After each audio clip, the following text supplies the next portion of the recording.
Hello, কেমন আছো বলো তোমরা সবাই? আমার নিট বাংলা চ্যানেলে তোমাদের অনেক অনেক ওয়েলকাম।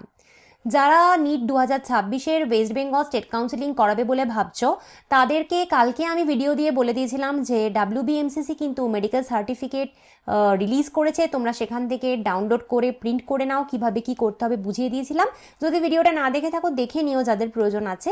আজকে তোমাকে দেখাবো যে WBMCC যে ডমিসাইল সার্টিফিকেট রিলিজ করেছে সেটার বিষয়ে।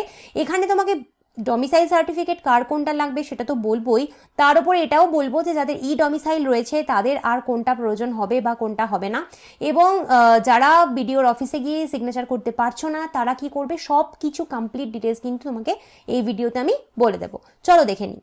তো প্রথমে তোমরা জানো এখানে গিয়ে WBMCC লিখবে, তাহলে এটা চলে আসবে West Bengal medical counselling committee. সেখানে গেলে পরে এটা চলে আসবে, এটা এসে ইউজি মেডিকেল অ্যান্ড ডেন্টাল খুলবে, চলে গেলাম। সেইখানে গিয়ে নিচে চলে আসবে, এখানে দেখো ডমিসাইল প্রোফর্মা, ডমিসাইলে ক্লিক করো, ডমিসাইল প্রোফর্মা তোমার কাছে এটা চলে এলো। আচ্ছা, এইবার এটার বিষয়ে আমি তোমাদেরকে বলে দেব। তো তার আগে বলি, যারা ই ডমিসাইল পেয়ে গেছো, ই ডমিসাইল করিয়েছো, তো তাদেরকে এই প্রোফর্মা A1 A2 করানোর প্রয়োজন নেই। ই ডমিসাইল থাকলে সেটাই কিন্তু ভ্যালিড হবে, তো তাদের কোনো চিন্তার কারণ নেই। এবার হচ্ছে যে, আর ই ডমিসাইলের বিষয়ে একটা কথা বলি, ই ডমিসাইল কিন্তু ভ্যালিড থাকে সারা জীবনের জন্য, তো সুতরাং সেটা তোমার চিন্তা নেই। কিন্তু যারা ই ডমিসাইল করোনি, যারা প্রোফর্মা A1 A2 B করবে, তারা কি করবে? তো তোমরা জানো যে প্রোফর্মা A1 হচ্ছে মেইনলি ড্রপার্সদের জন্য। তার মানে হচ্ছে নিট 2026-এ হায়ার সেকেন্ডারি পাস তুমি করোনি, তুমি 2025-এ বা তার আগে কোনো এক সময় করেছিলে, মোটমাট তুমি এই ইয়ারের 2026-এর ফ্রেশ ক্লাস 12-এর ক্যান্ডিডেট নও, তুমি হলে ড্রপার। তোমার জন্য হচ্ছে প্রোফর্মা A1। তো তোমাকে লাস্ট 10 ইয়ার 31/12/2025 অবধি ওয়েস্ট বেঙ্গলে তো থাকতে হবে, তাই তো? গত বছর 2025-এর 31 ডিসেম্বর অবধি লাস্ট যে 10 ইয়ার্স হয়, সেই 10 ইয়ার্স টানা যেন তুমি পশ্চিমবঙ্গে থেকেছো। এবার এখানে তোমাকে এই যে সার্টিফিকেটটা A1, এটা তুমি কি করবে, এটা তুমি এখানে এই যে এই চিহ্নটা আছে এখানে গিয়ে ডাউনলোড করবে, করে প্রিন্ট করবে। প্রিন্ট করার পরে তুমি কি কি ফিল আপ করবে, তুমি এখানে নিজের নাম লিখবে, সার্টিফাইড ড্যাটের জায়গায় নিজের নাম লিখবে, সান না ডটার, তুমি ছেলে না মেয়ে সেটার উপর টিক মারবে, তারপর কার, তোমার বাবার নাম এখানে লিখবে, ঠিক আছে?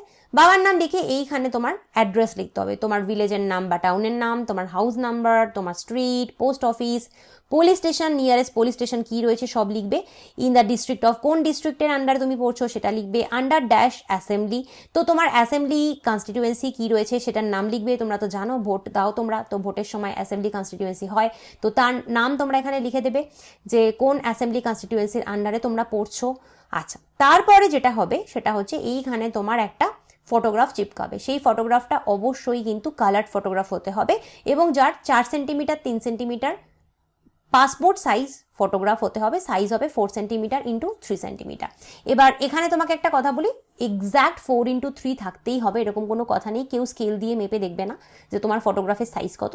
পাতি কথা হচ্ছে ফটোটা এই জায়গাটাতে এঁটে যায় এরকম সাইজের যেন ফটো থাকে, এবং কালার্ড হতে হবে, এবং ডেফিনেটলি রিসেন্ট ফটোগ্রাফ হতে হবে। তুমি যাচ্ছ ডমিসাইল সার্টিফিকেট করাতে, এখন আর KG1-এর ফটো দেবে তা দিলে তো হবে না, তো রিসেন্ট কারের একটা ফটো থাকতে হবে।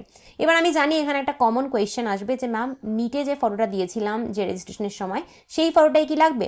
হ্যাঁ, সেই ফটোটা দিলে পারলে খুব ভালো হয়। সেই ফটোটা যদি থাকে তোমার কাছে সেটা এখানে দিতে পারলে খুব ভালো হয়। ফটোর তলায় নাম ডেট থাকুক না থাকুক ম্যাটার করে না, কিন্তু ফটোটা দিতে পারলে খুব ভালো হয়। আর যদি দেখো যে সেই ফটোটা নেই, তাহলে সেই জামা পরে বা কাছাকাছি একটা জামা টামা পরে গিয়ে এখন তুলে দিলেও হবে, কোনো অসুবিধা নেই। এটা কিন্তু এরকম ম্যান্ডেটারি নয় যে ওই ফটোটাই দিতে হবে, বরং তোমার একটা রিসেন্ট ফটোগ্রাফ এখানে চিপকাতে হবে। সেটা চিপকালে, এবং সেই ফটোগ্রাফটা যেটা চিপকালে সেটা কিন্তু অ্যাটেস্টেড করতে হবে। কাকে করতে হবে? যে অথরিটি তোমার ডমিসাইল সার্টিফিকেট দেবেন তিনি কিন্তু সেখানে ফটোর ওপর সই করে সেটাকে অ্যাটেস্টেড করবেন। এবং এইখানে তুমি দেখতে পাচ্ছ এখানে তোমার সই করতে হবে, ক্যান্ডিডেটের সিগনেচার, কিন্তু এটা কিন্তু তোমাকে অথরিটির সামনে সইটা করতে হবে, তাই এই সইটা বাড়ি থেকে করে নিয়ে যেও না। এবং তুমি কোথায় চলে যাবে, সোজা চলে যাবে বিডিওর অফিসে বা এসডিওর অফিসে, ঠিক আছে। তো সেখানে চলে গেলে পরে যিনি বিডিও সাহেব বা এসডিও সাহেব বা ম্যাডাম যিনি আছেন তিনি এইগুলো করে দেবেন। এগুলো তোমায় কিছু করতে হবে না, এগুলো সব উনিই করবেন, এগুলো ওনার দায়িত্ব, উনি করবেন। তো এগুলোর সাথে সাথে উনি কিন্তু তোমার এই যে ফটোগ্রাফটা সেখানেও অ্যাটেস্টেড করে দেবেন। তো উনি যদি ভুলে যান তুমি মনে করিয়ে দেবেন, বলে দেবে, কারণ এটা তোমার দায়িত্ব অ্যাটেস্টেড করতে বলা, তো উনি ফটোগ্রাফের উপর অ্যাটেস্টেড করে দেবেন। এবার হচ্ছে চলে যাব আমরা A2-তে। A2-তে কাদের জন্য তোমরা খুব ভালো করে জানো, A2 হচ্ছে তাদের জন্য যারা ফ্রেশার, তোমরা মানে তোমরা 2026-এ হায়ার সেকেন্ডারি পাস করেছো, তাদের জন্য A2। কিন্তু তোমাকে 31/12/2025 অব্দি টানা তোমাকে 10 বছর ওয়েস্ট বেঙ্গলে তো থাকতেই হয়েছে। বাকিটা সেম, এখানে যা বললাম সেম ভাবে করবে। শুধু এখানে তোমার অথরিটি কে হবেন, তোমার স্কুলের হেডমাস্টার বা হেডমিস্ট্রেস। তোমাকে এসডিও বা বিডিওর অফিসে যেতে হবে না, তোমার জন্য এই প্রসেসটা অনেক সুবিধাজনক। তুমি স্কুলের হেডমাস্টার বা হেডমিস্ট্রেসকে দিয়ে এই পুরোটা ফিল আপ করিয়ে দেবে এবং ওনাকে বলবে তোমার এই ফটোগ্রাফের উপরে অ্যাটেস্টেড করে দিতে, ঠিক আছে। আচ্ছা, এবার হচ্ছে প্রোফর্মা বি। প্রোফর্মা বি কাদের জন্য? প্রোফর্মা বি হচ্ছে তাদের জন্য যারা ওয়েস্ট বেঙ্গলের পার্মানেন্ট বাসিন্দা। তোমার ওয়েস্ট বেঙ্গলে পার্মানেন্ট ঘর বাড়ি আছে বা ভাড়া আছো, সেটাও তুমি ওয়েস্ট বেঙ্গলে বহুদিন ধরে 10 বছর ধরে বা 15 বছর ধরে তোমার বাবা মা রয়েছেন। তো কিন্তু তুমি ক্লাস 12-এর পরীক্ষাটা ওয়েস্ট বেঙ্গল থেকে দাওনি, অন্য কোনো স্টেট থেকে দিয়েছো। কারণ অনেকেই থাকে যারা মামার বাড়ি, মাসির বাড়ি, পিসির বাড়ি থেকে অন্য স্টেট থেকে পরীক্ষা দেয় ক্লাস 12, বা অনেকে যারা কোটা টোটায় গিয়ে পরীক্ষা দেয় তারা রয়েছে, তাদের জন্য প্রোফর্মা বি, যে 12টা তুমি বেঙ্গল থেকে দাওনি কিন্তু তুমি কিন্তু বেঙ্গলের পার্মানেন্ট বাসিন্দা, সেক্ষেত্রে প্রোফর্মা বি তোমার জন্য। সেক্ষেত্রেও এইগুলো সবই এক, বাকি সবই এক যা বলেছি, শুধু এখানে একটা ডিফারেন্স রয়েছে। এখানে তোমার ফটোর সাথে সাথে কিন্তু এখানে তোমার বাবা বা মায়ের ফটোগ্রাফ চিপকাতে হবে। তো যার নামে বাড়ি বা যার ডকুমেন্টস তুমি এখানে দেখাতে চাইছো তার কিন্তু এখানে ফটোগ্রাফ চিপকাতে হবে। মানে তোমার ফটোর পাশাপাশি এখানে বাবা বা মায়ের ফটোগ্রাফ কিন্তু এখানে চিপকাতে হবে এবং এইখানে কিন্তু বাবা বা মায়ের সই করতে হবে, ঠিক আছে। যার ফটো দিচ্ছ, ধরো তুমি বাবার ফটো এখানে লাগালে, তাহলে এখানে বাবার সই করতে হবে, বা তুমি মায়ের ফটো লাগাও তাহলে মায়ের সই করতে হবে। এটা হচ্ছে একটা ডিফারেন্স রয়েছে। এবং প্রোফর্মা বি আলটিমেটলি তোমাকে সেই এসডিও বা বিডিওর অফিস থেকে সিগনেচার করাতে হবে। এবং এখানে তোমাকে আমি আরেকটা কথা বলবো, এখানে অবশ্যই কিন্তু যারা প্রোফর্মা বি করাবে তারা এসডিও বা বিডিওর অফিসে বাবা মায়ের কিন্তু দুটো আইডেন্টিটি কার্ড নিয়ে যাবে, দুটো আইডেন্টিটি কার্ড বাবা মায়ের নিয়ে যাবে। মানে ধরো তুমি এখানে বাবার ফটো চিপকাচ্ছ, ঠিক আছে, বাবার ফটো চিপকাচ্ছ, এখানে বাবার সিগনেচার দিলে, তাহলে বাবার দুটো identity card, Aadhaar card, voter I card হতে পারে, আধার কার্ড, পাসপোর্ট হতে পারে, যে কোনো দুটো আই কার্ড কিন্তু বাবার এখানে তোমাকে নিয়ে যেতে হবে। এটা প্রোফর্মা বিদের জন্য শুধুমাত্র। প্রোফর্মা A1 A2-দের জন্য এই ঝামেলাটা নেই, বাকি প্রসেসটা সেম। এইবার হচ্ছে যে আমি তোমাকে এখানে আরেকটা কথা বলবো, যে অনেকে বলেছো যে আমার কাছে প্রচুর কমেন্ট এসছে আগেও যে ম্যাম এসডিও বা বিডিও সই করছে না। দেখো, ওটা বললে তো হবে না, সই তো ওনাদেরকে না করলে চলবে না, কারণ তাহলে তুমি কি করে কাউন্সিলিংয়ে বসবে না। তো সই তো করে দেবেন ওনারা। এবার কিছু জায়গায় হচ্ছে যে স্মুথলি সই করে দিচ্ছে, কিছু জায়গায় হয়তো কিছু প্রশ্ন করছে ওনারা। তো আমি তোমাদেরকে বলবো যে তোমরা SIR-এ যদি তোমাদের নাম উঠে থাকে তাহলে সেই ডকুমেন্টটা নিয়ে তুমি ওই এসডিও বা বিডিও অফিসে যাবে। কারণ হচ্ছে সেই ডকুমেন্টটা যদি তোমাকে দেখাতে বলে যে তোমার SIR-এর নাম উঠেছে, সেটা যাতে তুমি দেখাতে পারো, সেই জন্য সেই ডকুমেন্ট তুমি নিয়ে যাবে। কিন্তু যাদের SIR-এ নাম ওঠেনি তারা কি নিটের কাউন্সিলিংয়ে বসতে পারবে না? হ্যাঁ, তারাও বসতে পারবে।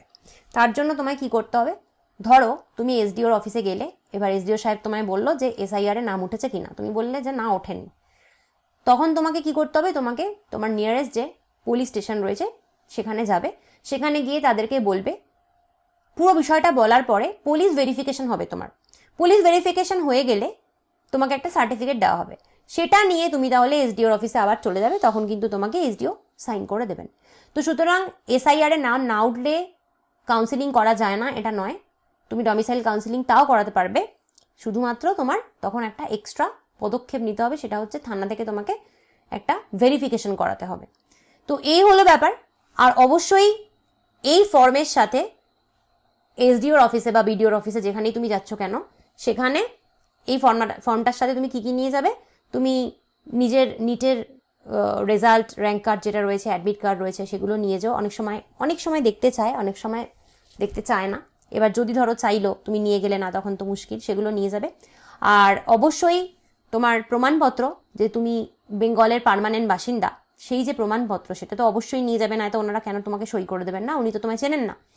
তো তার জন্য তোমার বাড়ির দলিল হতে পারে, বা তোমার যদি ভাড়া থাকো তাহলে তোমার বাড়ির যে মালিক তাকে জিজ্ঞেস করবে, তিনি তার প্রমাণপত্র দেবেন।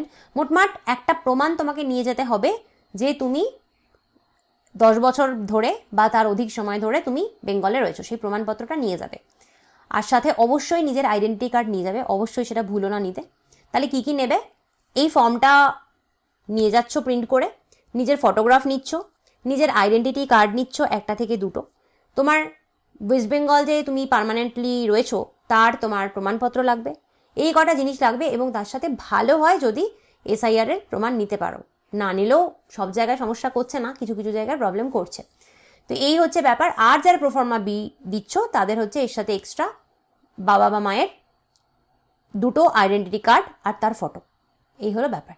আশা করি বোঝাতে পেরেছি। যদি কোনো প্রশ্ন থাকে আমায় জানিও। চ্যানেলে নতুন হলে সাবস্ক্রাইব করে দিও, ভিডিওগুলো ভালো লাগলে লাইক কমেন্ট শেয়ার করতে ভুলো না। তোমার নিট জার্নিতে আমি কন্টিনিউয়াস তোমার পাশে থাকবো। আর যদি তুমি মনে করছো যে NEET biology online paid batch আমার কাছে পড়বে, নেক্সট নিট আমার কাছে পড়েই তুমি ক্র্যাক করতে চাও, তাহলে ইউ ক্যান। তোমায় আমি ফার্স্ট পিন্ড কমেন্টে ব্যাচের ডিটেলস দিয়ে দিলাম।